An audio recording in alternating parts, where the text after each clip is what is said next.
Real estate is always about relationships. So no matter what, there's an opportunity that we're going to be on the other side of a transaction at some point in our career. This is something that I would say, even if you're just getting started, it's to create a form of a system of wowing your client. For me, it's lifetime value of a client. That's a super simple tactical skill I think that all of us should be doing. Welcome to Signature Buzz, your fast-paced weekly real estate sales meeting. Hello and welcome to the next episode of the Signature Buzz. I'm Chris Bishop, your co-host. And today I have a very special guest, someone I've known in the real estate industry, I think for some time. I'm going to talk about that in a minute. But I have Shelly Panzarella with me today. Hello, Shelly. How are you?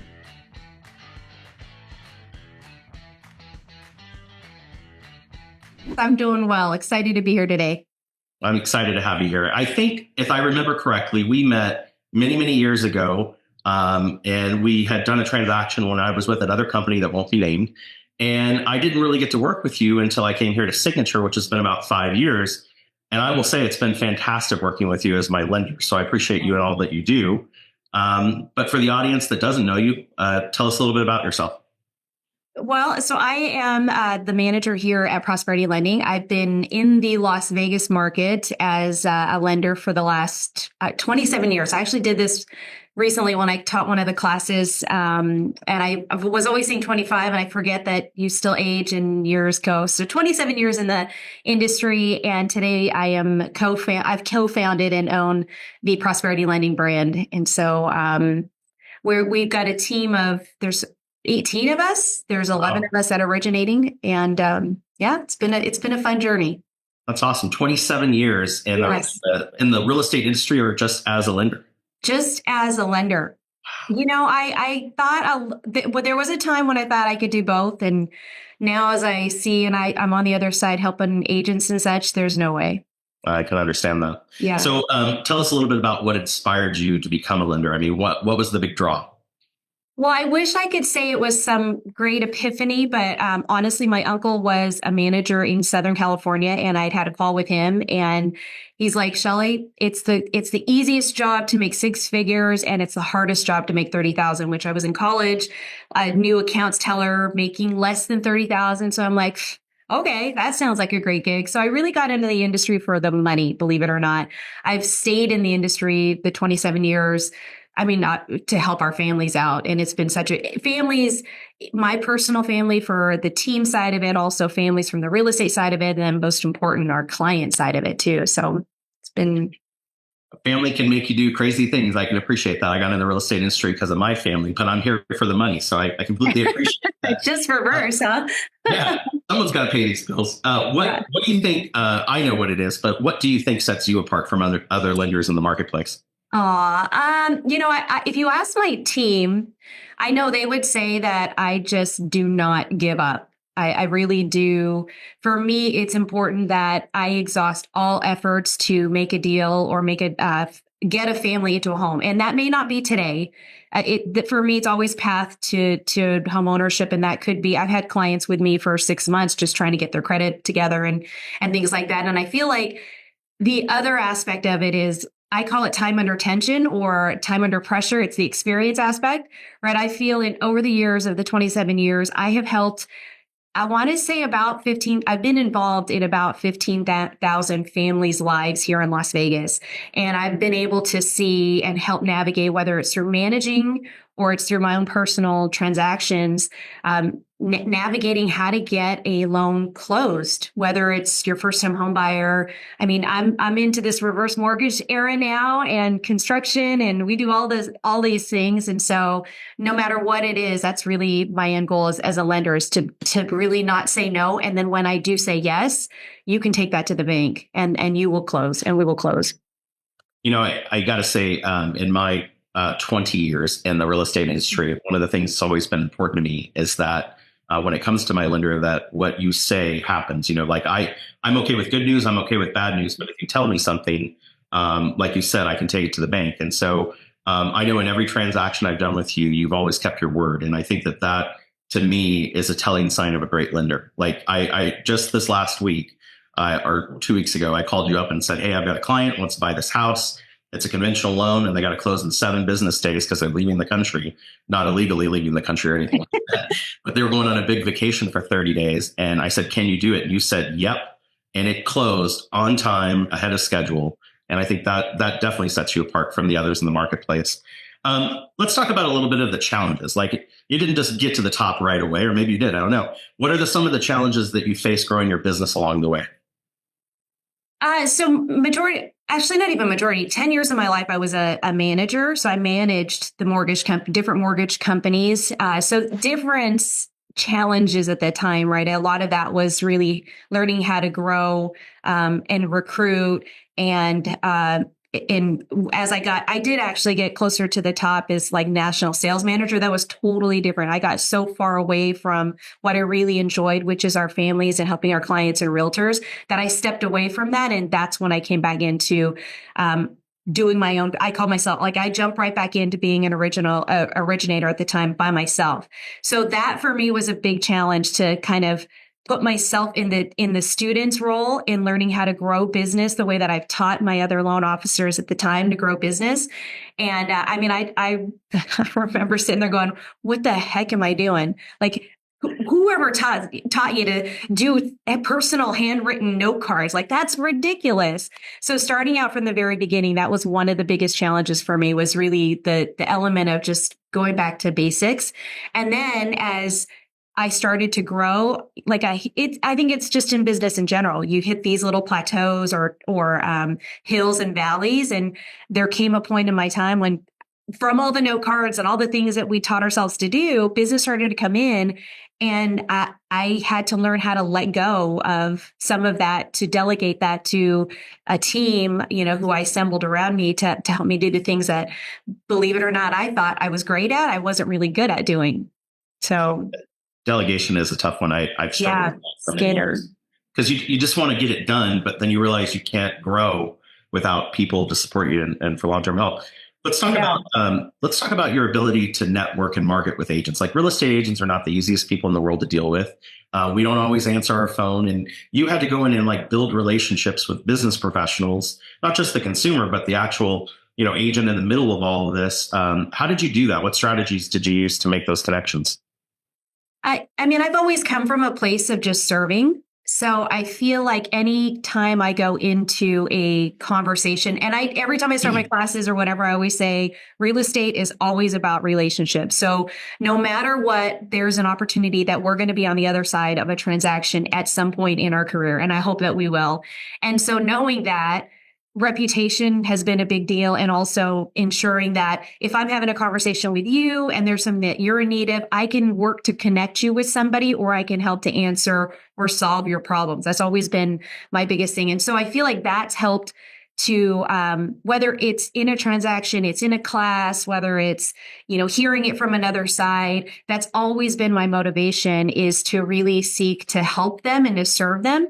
And I feel like that's helped me to bridge any gaps of like, oh, you're just a lender or whatever that might be. I don't need you today. I need you tomorrow, whatever. So, and honestly, I think that, over the course of like the training, and I love to just teach for anybody who'll listen to me. And I think that's helped me in a different way to give back to them. And then they can receive what it is that I'm teaching.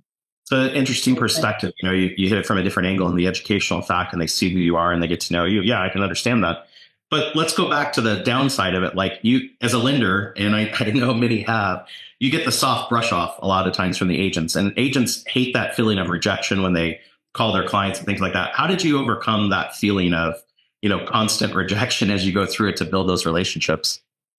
I don't think, I know for me, I think loyalty is a big deal. So my number one expectation would be, I'm grateful that they're loyal to their lenders, because that would mean if I ever had an opportunity to work with them, then I would also want to know that they're loyal to me at that point as well. Not everything happens overnight. I actually had a deal. She was part of my board with the Asian Real Estate Association. She remembered me from then. So that was 2012. We had not done a transaction until then. But the minute we were on the other side of a transaction, she just remembered who I was. And so no matter what it is that you always come at it, I always come at it with kindness. And listen, I'm not the flavor for everybody all the time, and I may not be in need for somebody at that moment, but I know that at least I've provided them with something that they can take in their career down the road. And who knows, maybe 10, 12 years later down the road, they'll need me again. So I'm going to shift gears just for a second because you brought it up. What I've noticed about you is you're a master at client appreciation, like you, and agent appreciation. Like you take care of your agents really well. When you do a coaching group, you take care of them really well. My client just called and thanked me for the beautiful cutting board that we spent. And I know it wasn't we because I didn't think about it. You did. And you always are thinking about those special points. You know, like I saw a gift basket on my desk after the holidays and it was from you. And like, you just are so well planned. How did you get to that point? I mean, what can I learn to be that way myself? You know, it seems like it's such a hard thing to do, but I've taught classes on this as well. I literally will pull out my calendar and I'll pull out the national holiday list of what's funny and whatever it might be. There every day there's something that's happening in our country that's a national. I think the other day somebody said it was National Hot Dog Day. I'm like, Yeah, this is an opportunity to give hot dogs out to my clients. But I'll literally just take a calendar out and look at that. And, you know, obviously your major holidays, you have those pinpointed, but I'll put down things that are near and dear to my heart that I want to be able to celebrate. And that's it. I mean, we have a defined closing process. This is something that I would say, even if you're just getting started, it's to create a form of a system of wowing your clients, whatever that might look like. So we have, I don't want to say we have a closing or gifting process throughout the transaction that there's certain milestones that we're doing certain things throughout the process. And then afterwards, we also have milestones around that and where we're staying in contact with our clients. Because for me, it's lifetime value of a client. And you being one of my clients, right, on the real estate side of it. And so if you're out there and you're trying to figure out how to get started, the first thing I would do is first plan it, get a calendar. And even if it's like, I'm going to do 2 a year, whatever it might be, I'm going to just do 2 connection points with my clients a year, 1 connection point with my client, whatever it might be, pick it and then and then start to create what that is. You have to also have the list of the people that you want who you want to actually connect with. And so whether you do an ABC, VIP, whatever that looks like, start to create that list and start to celebrate on them and love on them. I love the idea of planning it out. I've seen several people do that where they were actually, you know, here's my year and here's my plan. Yeah. How has it impacted your business by making those pieces of gratitude? Like, have you seen actual real connection points between here's what I did and here's the business I got? Yeah. So, I mean, some of it is just a reminder, right? That I want you to know how much I appreciate you. I mean, that Thanksgiving basket, as an example, was really, those were pieces of things that I enjoyed, my team enjoyed, and we put them together for you just so that you can enjoy that with your family. And that's just one way that I hope that, which to your point, right, you remembered that Thanksgiving basket. So it's working, which is great. But I think that as far as the standard around doing that for us, it's just been something that we've done. We've changed it. We've expanded it. You know, I think Brandon gave us this unreasonable hospitality book, and that has completely changed our world as far as giving back to our clients and such. Love it. Well, I can't wait for the next holiday. I think it's National Popsicle Day coming up. I'm waiting. National Wine Day is here. Be on the lookout. Just kidding. Hey, so with the industry changes and everything, how do you stay current on trends and things that are going on? Because the question, you know, they ask every lender is, what are rates going to do? What's the mortgage industry look like? How do you stay current on all of that? I'm big into podcasting and conferences. I do, you know, I was like a conference roadie for a while, and I had to like tame that back where I wasn't going out like every month and learning the new thing. But I do really, I do try to get to at least 2 to 3 conferences. Real estate, actually, they're all real estate driven, right? Tom Ferry's conference, Mike Ferry's conference. I've even been to Inman because I think it's really important. whether you're a lender or realtor, that you know what's happening in your market to educate not only myself. For me, I get to the benefit of helping to educate realtors as well, but also for our clients, right? So I stay in the know based off of I'm constantly learning, reading, podcasting, and then the conferences for me. Yeah, it's important to have all that at your fingertips because that's the questions that come up. Yeah. Let's switch to the coaching and training. So, this is an interesting perspective that I think I've noticed from you because you do teach a lot of classes, not only for agents in the marketplace, but for us and our company. What started you to coach and train agents, real estate agents, in their business? What drove that idea? Specific to real estate or Yeah. realtors? Yeah. So I taught that Wheels Up class in for Signature. I think this was 3 years ago. And coming from that, what I realized is everybody at that moment in time got something from it. And it's all excitement and they're ready to go. And then it was the execution and implementation part that's missing. So when I did a follow up for them in January, because that was like November, did a follow up for them in January, and they're like, "Oh yeah," they weren't as excited to move forward. And so from that, it kind of prompted them to say, "Do you actually mentor or coach?"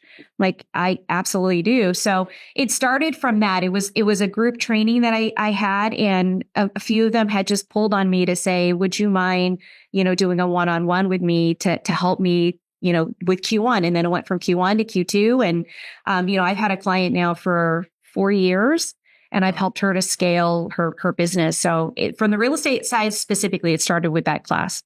That's awesome. And you do these classes on a regular basis to drive, not for personal gain for you. I mean, hopefully they see how much time you've given and they give those deals back to you, but you're doing it for their growth. And I think that's where it comes from the heart that makes a difference. But you mentioned you also coach outside of the real estate industry. Talk a little bit about that. I do. I've had the opportunity to coach CEOs, business owners, obviously loan officers as well. I've had people in my same industry, title reps too. So all similar in the real estate side of it, but I've also had business owners as well. Because I feel like that aspect of it, the scaling, managing, delegating, and also the personal life balance for me has been something that I feel I've done a really good job at, and I'm able to share with others. Yeah, so let's talk about that. I mean, that is whatever everyone wants balance in their life. What does that mean? I mean, like you've found it. I see that you've found it. I mean, I can just see that in watching you and your business, and you're able to make these things happen. But what is balance? I think it's different for everyone.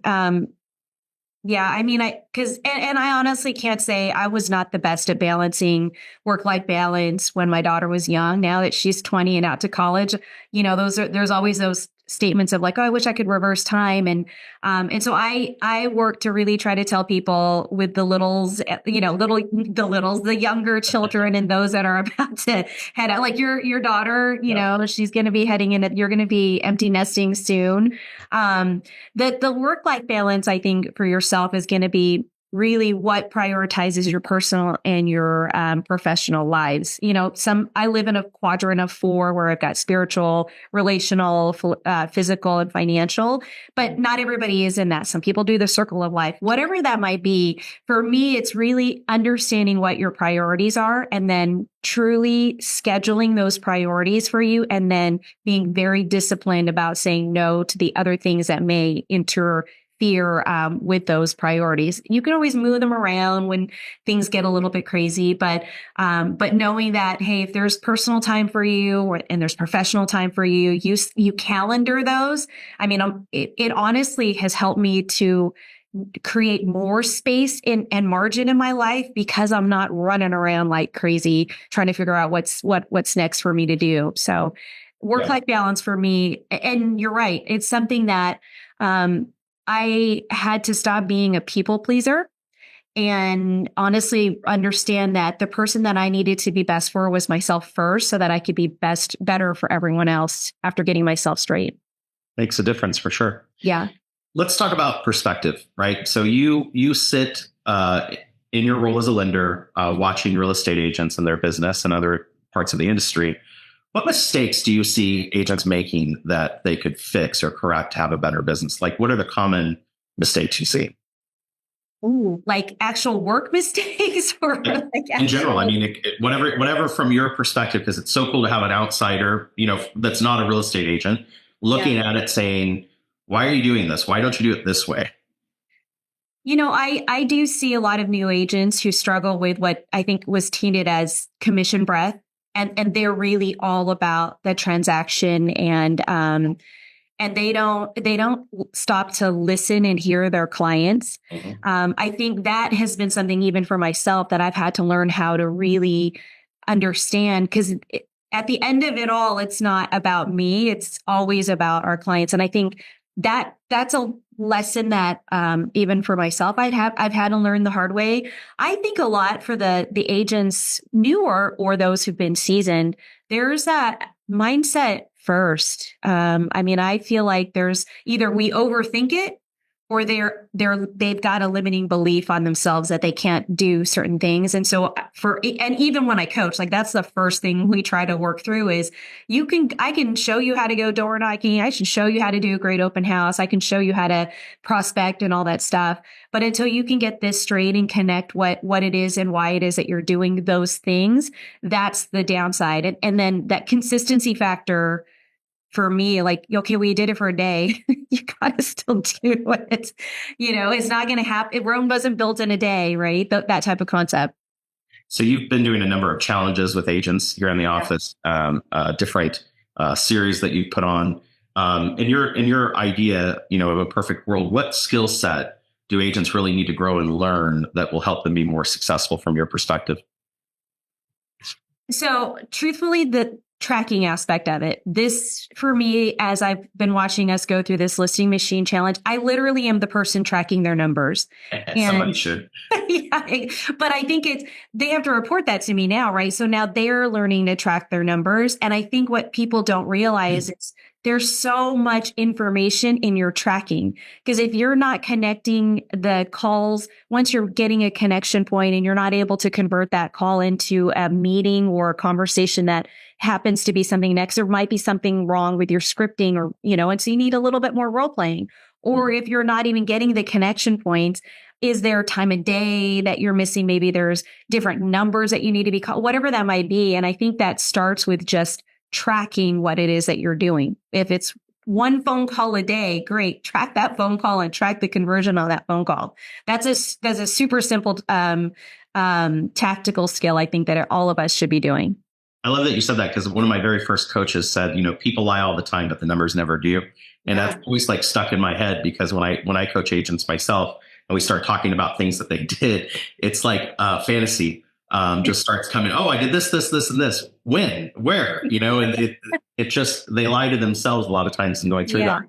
Let's talk about your team. Like you went from at some point by yourself running your own business to growing a massive team of 18 individuals. How did that come about? Like, what does it look like? What advice do you have for those out there thinking of doing something similar? For me, it started slow. I had no intention, again, of recreating and building a branch, so to speak. I just wanted to be a solo loan officer. Then when production started to come in, it was evident that I needed help and I could feel it. My agents could feel it. My clients could feel it. And so what I looked to do was bring somebody in that was great at the things that I didn't like to do. And I think that's the part that a lot of us forget, like they don't know who to bring in. And so, I talk about this system of where I start to list out my calendar and I circle all these different things that I did, but I don't enjoy really doing that. And that created my assistant, so to speak.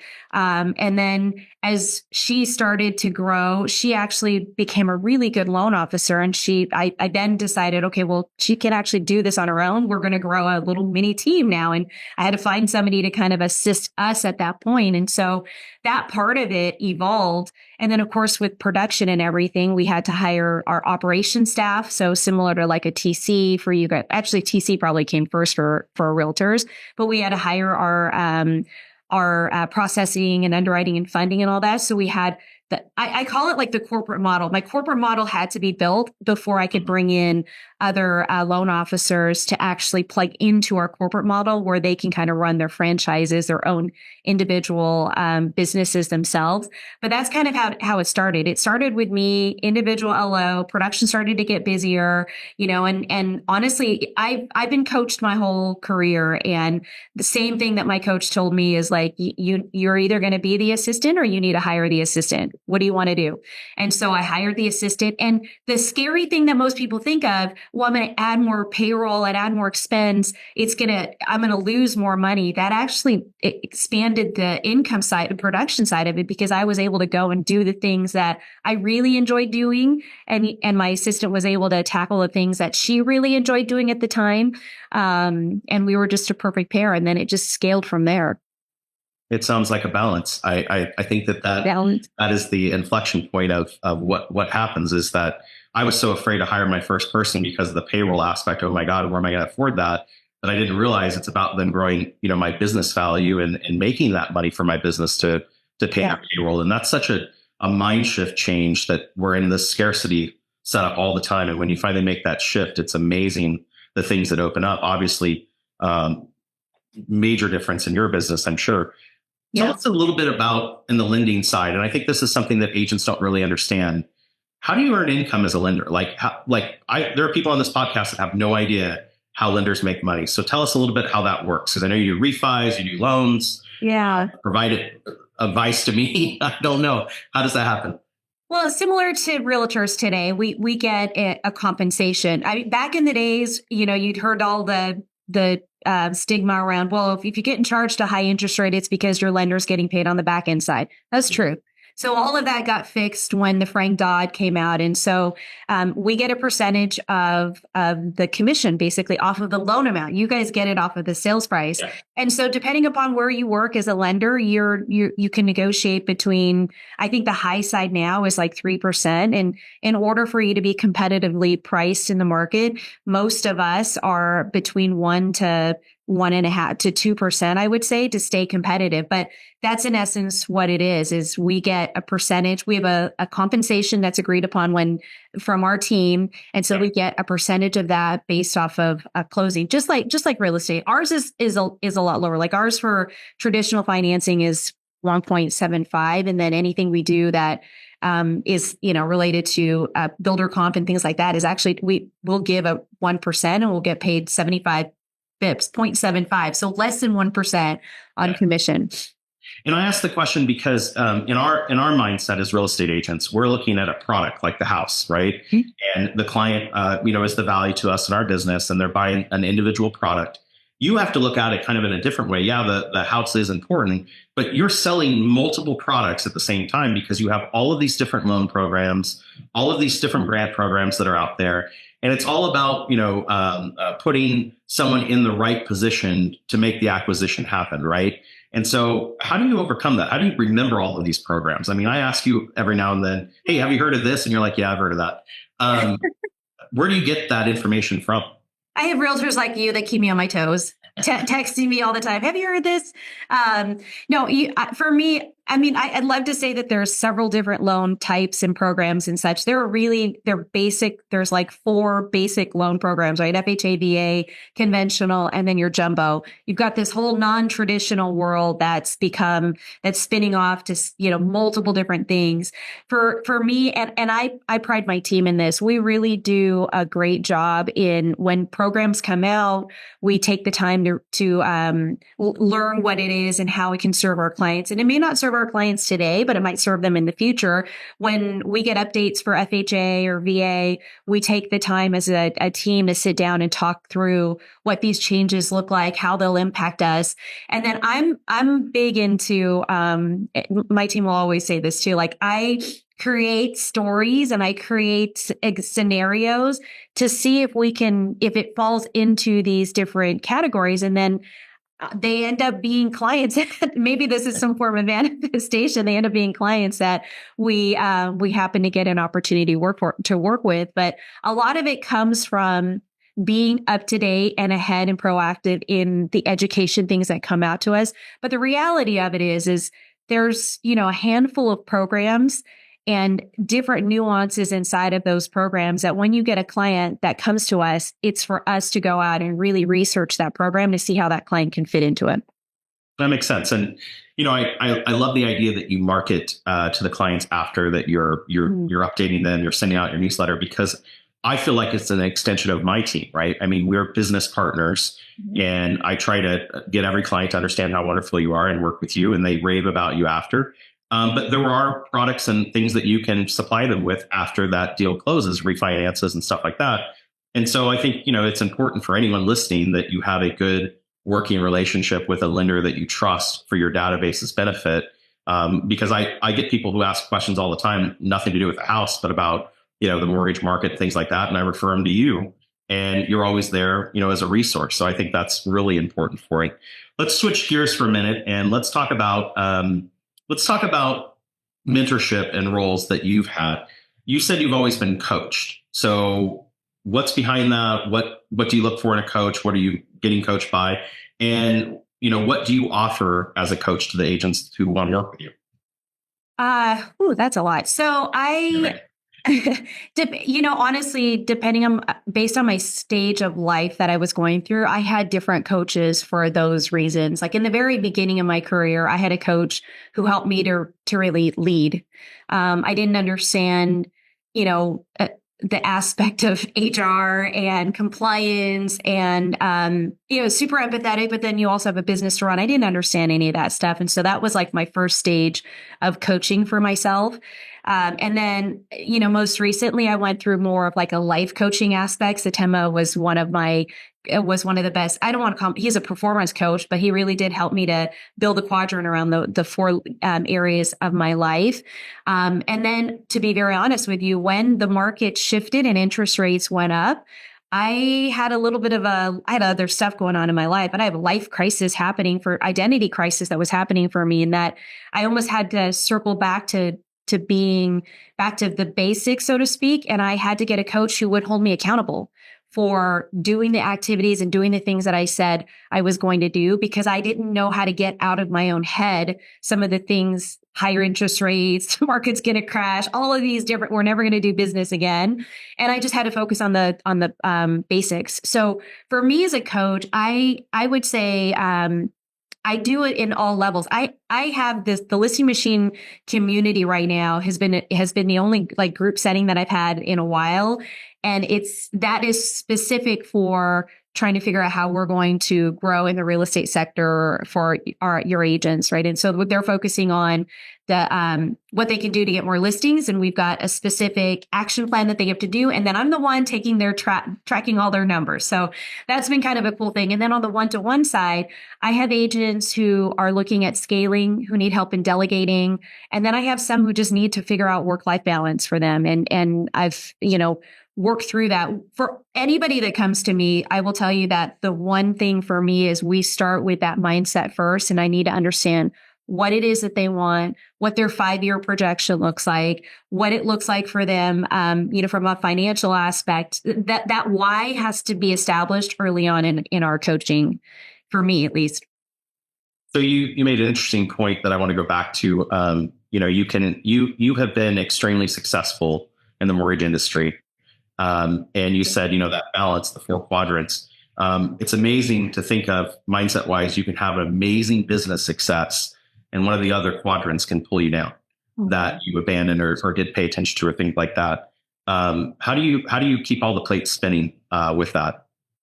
I protect them today. Before, I would tell you my business accelerated and my family life was not where it was at today. And I think everybody says, right, real estate is probably the highest divorce rate of all industries. And I could see why, because it's so 24/7. And today I really to do work to protect that aspect of it. When I'm in my business, I'm in my business. My family knows, hey, I'm 8 to 5 or 9 to 6 or whatever that might be.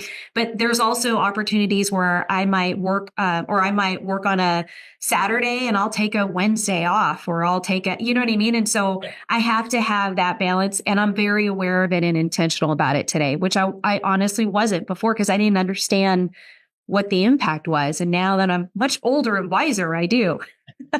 I can definitely relate to that because I've had this experience in my life many times. Amy's threatened me.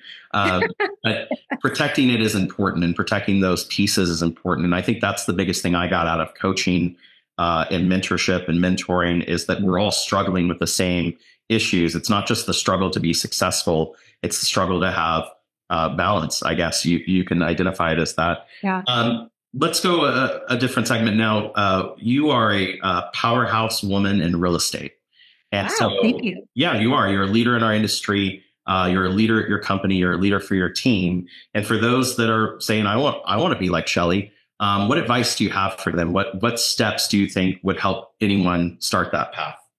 That's just getting started. Like in this role. First step. One step. Yeah. Honestly, for me, it is to just to go slow at it. Like this has been a long-term play. If you had told me in the beginning of my career that I'd be in the career for 27 years, I don't know that I would have believed you. Especially with some of the ups and downs in the market then, right? Coming out of the major housing crisis, there was opportunity to like run like crazy from that. And we really leaned into that. I would say pick what it is that you're most passionate about in your business and really lean into that and get very, very good and consistent at that. There's going to be opportunities for you to grow, but you can't grow. Like for me, 100% of me, 25% of the time is better than 25% of the time, or 100% of me at 25% capacity. And so really go in on what it is that you want to do in your business, and start to build off of that. And you'll continue to, once that becomes, you master that, you'll add another thing to that. And then 27 years later, you're being touted as a real estate guru or industry leader, which is something I appreciate you for saying that. No, I appreciate you for making it happen. What's next for you? I mean, like in your business, like you've attained good success. You have a thriving business. Where are you pushing towards? So I feel like, and you and Brandon have talked a lot about like building for your book of business. I never really understood that until I've actually heard it from you, honestly, when you were teaching your business planning. And it's, for me, I really do want to see that happen for myself, for our team. We have an amazing team. And let me just say that as well. None of this happens for me unless I have the amazing team behind me. And you know that as a test as an agent for me that you can see me running around and my team has everything dialed in for me. And so I give them a lot of the grace and the blessings for allowing me to do the things that I really love to do. But, oh my God, I forgot your question. No, I said, what's next? Like what's next for me? Yes. So that would honestly, my business partner and I have talked about succession. And I think we have a 5 to 10 year plan based on, how these markets hold us out. But I think for us, that would really be the end goal, is that we could get to a point where we have built up a good organization, book of business, whatever you want to call it, that somebody, either whether it's internally in our group or somebody external, is like, you guys have built such a powerhouse of a lending organization that's done completely different, that we want to be able to plug in and, allow it to go on. So we have a legacy built off of that. No, that's awesome. I think about those same ideas. My daughter says she has no intention of becoming a realtor. I said the same thing. Look at me now. What happens after? What are you building towards? What's going to happen when you get to the end of that? I don't think there is an end. I think there's always a next pushing goal that I keep seeing. I would agree. There. Yeah, I would agree with you. I mean, I don't know that I'll forever be out of the industry. Though I'll always, like, I love the consulting aspect of it. I love the still teaching and training with our clients and such. I do feel like there'll come a point in time where my hope is that I'm not in it every single day like I am today. But who knows? Yep, I got some time for golf in there somewhere. Let's talk about, in general terms, lenders and agents and how they can best work together. So what advice do you have? Like, I know that working with you, I'm kind of a pain in the butt. And when I call, you answer, and I love that. But I had to let go of some of that. I got to control everything when you have great people you work with, because you do have a great team. Pretty much everyone on your group is fun to work with and has helped and supported me. But what advice do you have for agents like me that need to let go and understand that business professionals are supporting each other and this is how it works? Some of my best partnerships are when, like, to your point, and I know it takes time, it's trust, right? Yeah. But I tout, even for my new agents that I'm wanting to work with or wanting to work together, it's really about building a team. Whether you're an individual agent, you need a good lender, you need a good home warranty person, you need a good home inspector, you need a good TC, you definitely need a good TC. And if you haven't heard, there's a really good TC by the name of Amy Bishop, A to Z Transactions. I always tout her all the time, but you need this team behind you because I know you think you're just an individual agent, but to get to the finish line, you need all parties, escrow, title, everybody that not just works with you, but you understand and they understand how you work. Believe it or not, each realtor has a different business model and philosophy and way of communication. And so for me, that's the primary goal. And my best partnerships have been around conversations in where I know exactly how they want me to communicate. I know exactly what they need from me. There's also that level of time and trust that has to get built where, I mean, to your point, Chris, I know in the very beginning when we started work together, you had to make sure I knew what was going on, what was going on. And now, right? Unless I'm calling you, that there's really nothing that you have to worry about. And for me, that brings me gratitude to know that I can give you comfort to know that this loan is going to go through. You don't have to worry about it. Maybe you pull up the escrow or maybe something crazy is going on and we need to be alert of that. And those are those touch points where you and I are in communication. But for the most part,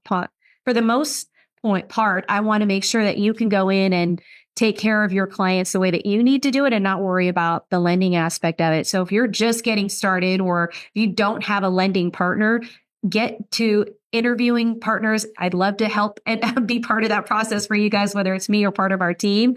But you need to assemble a team, and that team needs to be TC, title, warranty, inspector, lender, escrow behind you, because you're not, I'd love to say you're a one-man show, but you're really not. And you need all of us to help pull you and push you.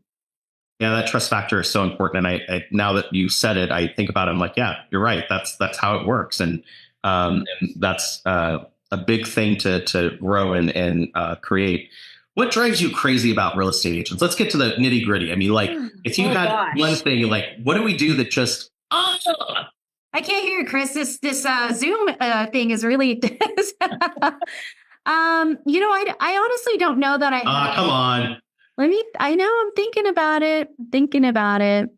I would say for me, because I have the balance of still being a people pleaser, and yet I still get agents who will text me 10 o'clock at night. Sundays at, or first thing in the 6 o'clock in the morning on whatever the case might be. And, did you fund yet? Yeah. But you know what? I think to that is I haven't done a well enough job in letting them know what our process looks like in funding. And so, that's for me, an expectation agreement situation that I need to have. But, on the real estate side, I honestly, I don't really, that's really it. I feel bad because usually I want to respond and return my calls all the time and, immediately. And like, if I'm on a Zoom call doing a podcast, I don't know that it's really appropriate for me to pick up the phone and say, hey, hold on, I'm on I'll call you back. Right. Yeah. And so, but that's not anything that really upsets me. I think it's just having a good understanding. I don't know. I haven't been really upset by it. I'll tell you one. I will tell you one. Okay. This is opening up the secret of Shelley right now. So I had a recent transaction. Wait, it wasn't mine, right? It was not yours. No, okay. No, but I think I've saved her as an agent for me. Honestly, it's a listing agent who came to me and said, hey, this deal's falling through. I know you always say you're the quicker picker upper. Can you please help me in picking this one up? And the deal was very, very sticky on the buyer side. I didn't really know the buyer's agent. And she was that one agent that was like, why are you asking for multiple conditions? Why is this every time you're, and the buyer, manual underwriting, FHA loan, declined by another lender, all of the things, uphill battle that we had to go through that I set as an expectation up front. And at the very end, we had to ask for some additional things because this client moved money around like crazy, spent money like crazy. And That would be the one part that I would say for me is to give us a little bit of grace, in knowing that, again, if we're going to say we're going to get something done for you, we will, and understand that sometimes our buyer's conditions can create additional conditions, which require us to ask for just a few more documents more, and to give us a little bit of grace on that. Sometimes miracles take time, right? Yes. Amen on that. So let's get into a couple of the paths to working with you. If I'm an agent who wants to work with you as my lending partner, what steps do you suggest? I mean, like, if you meet an agent, do you do a phone consultation with them and find out how wacky we are? What are the kind of steps that you would recommend someone go through to work with your team? Yeah, I mean, you can always reach out to me on my cell phone. My 702-499-3279. I'm on Instagram. The team Shelley at Prosperity Lending email goes to all of us on the team. So totally open to having a conversation. Some of it could be over coffee. Some of it could be phone call, Zoom, whatever is most convenient, just to chat about how we could partner together. And to your point, I do have other loan officers as well. So, maybe if I'm not the fit, I'd hope that you'd be able to plug into our system, because we do have the best lending team in town. And you're not just here in Las Vegas. You, I want to say worldwide, but you do have other states. Worldwide. Yeah. I think we're in 40 states now. So California, we do a lot throughout the West Coast side, but I know I bridged to Florida. We've got some deals in Texas. I've done Alaska as well. So across the country, not all states, but if there is a state that you need help with, let me know, and we can get our. Are you in Utah? We are. Oh yeah, for sure. Utah. Fantastic. Yeah. All right. So let's talk about the real estate market. What is your perspective? I mean, with everything going on in the stock market right now, people freaking out, what would you say is your crystal ball about the Las Vegas real estate market and maybe the world real estate market, or the U.S. real estate market? Real estate market. I think for Las Vegas, the thing that I've been trying to figure out for myself, and I'm sure everybody else, is the affordability factor. And I think for all of us, I think we're having to kind of understand that maybe just like it was in LA, maybe that affordability factor is going to be a condo or a townhome. And I think it's really helping a client understand that based off of what they can afford today, and or I'm also seeing a lot of like next gen or family living together to actually afford a home. So I think that part of it is we have to be flexible in really communicating that to our clients. I mean, I have clients that are buying they want a $1,500 mortgage, and they want a 5-bedroom home. And there's expectations today in our market that are different, right? We just have to be prepared for that. I'm really excited about the Vegas market just because we've got a lot of great industries. I mean, 20 years ago, the struggle for us was, or maybe 15 years ago, the struggle for us was, how do we get to qualify our tip industry earners, right? And now I feel like we have higher income earners, professionals in here today. And that market of the higher end is definitely something, even for myself, that I'm diving into more, because we have more businesses that are coming in, relocating here into Las Vegas. So I'm really excited about that aspect of it for us too. So, we, in the real estate side of it, if I said to an agent, what's the struggle currently? They're going to say, well, there's a lot of inventory. Properties are sitting a little bit longer. We're still seeing things overpriced, and making that all come together. What is it that you're seeing as a lender? Like, what's the struggle bus part for the lender right now? Today, April 7th. So I'm seeing there's a certain price point, and I had this conversation with our listing machine community. There's a tipping point now where you're in multiple offers, right? And that's 400 down, 400 and under, you're in multiple offer. I have a client that wrote 6 contracts, and they're in a 350 to 375 range. And so I'm like, for me, that's crazy, right? And rates are not, they've come down a little bit, but they're still in the 7% range. It's not because interest rates dropped into the 5% range and all of a sudden we have multiple offer situation. And then on the flip side, I am seeing some of the higher end products, like in the 1.5 to 2 million. I'm seeing more opportunities for that. So it's very it's very unique for me that today I feel like there's two segments, and this middle segment right now is still just waiting. And I think that the minute that the interest rates drop, that's when it's going to unlock the sellers who've had their 3% interest rate but don't really love their home. They love their rate and they want to get out of that home now, and they're gonna unlock from that and feel comfortable to move forward in buying. And I think that's going to shift as far as the inventory is concerned, and that middle market will start to come out. One of the big things we've known for a long time in the marketplace is that there's a ton of equity in properties because of that fact that they're sitting there. And because you do refinances, are you seeing an uptick in those? Like, there's got to be this certain threshold where people say, I got to have that money. I got the stuff I want to do with it. Are you seeing those trend up? Are they the same? Where are they at? Yeah, for different reasons, though, because we're also, although we've got a lot of equity, we also, consumers have a lot of debt. Yeah. And so we are helping a lot of our clients today who are struggling with like credit card debt, student loan debt, the car payments as well. And we're assisting them with equity lines of credit or even cash out refinances. Even though they're walking away from a lower interest rate, the blend of what they're paying today, saving them thousands of dollars based off their total monthly payment. And that's giving them some form of relief. So we are seeing a lot of that. And then I also have clients that are, taking advantage of the equity position they have. And they're some of them are actually, I had somebody call me the other day and said, I'm buying. I'm like, awesome. What are you buying? Like, no, I'm buying stock. Can you get me some money out of my equity? And I'm like, really? You're going to buy? He's like, we're on a dip. It's time to buy. I'm like, okay. Yeah, no, that makes a lot of sense. I could absolutely understand why somebody would want to do that and take advantage of it. Yeah.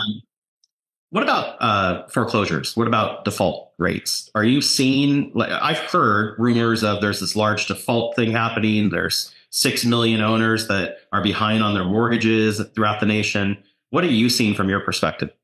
I haven't seen news on that. I mean, not news. I just haven't seen that as an impact. Like in our own portfolio that we carry, I have not had any issues with early payment defaults or things like that. So it hasn't come. I haven't seen it today. That's good. I'm glad to hear that. Yeah. Shelley, first off, thank you so much for your time today and going through this. I didn't mean to grill you with 20 questions, but I did grill you with 20 questions. What are some of your final thoughts for those listening? What advice do you have for the agents in the marketplace and the lenders that are watching this?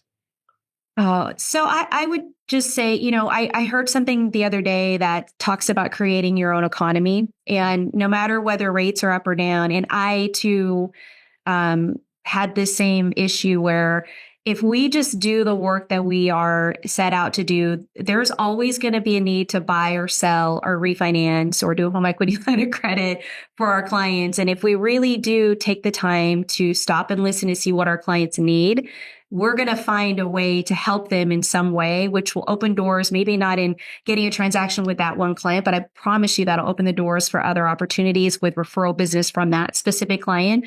And the other thing I would just say is to lean into focusing in on 1 to 2 things that you're amazing at, staying consistent at that, and start to track those numbers for yourself so that you can see over time. I mean, Q1 is over for us today. Like, that's the crazy part about it. Had you started January 1st and tracking, you'd know what you need to do for the next quarter and whatever to get you through the end of the year. And so taking that, staying consistent, tracking your numbers, and then if you need help, ask for help. Yeah, great point. Great point. Well, for all of those listening out there, I can definitely tell you, call Shelley. She's an amazing lender. She's a lender you can trust. And I'm so glad that you've supported me in my business, and I appreciate you. And to Brandon, who's not here, he would always say, thank you for tuning in. We're always reaffirming your success. Make it a great week. Love it. Love it. Bye, everyone. Thank you, Chris. Appreciate you.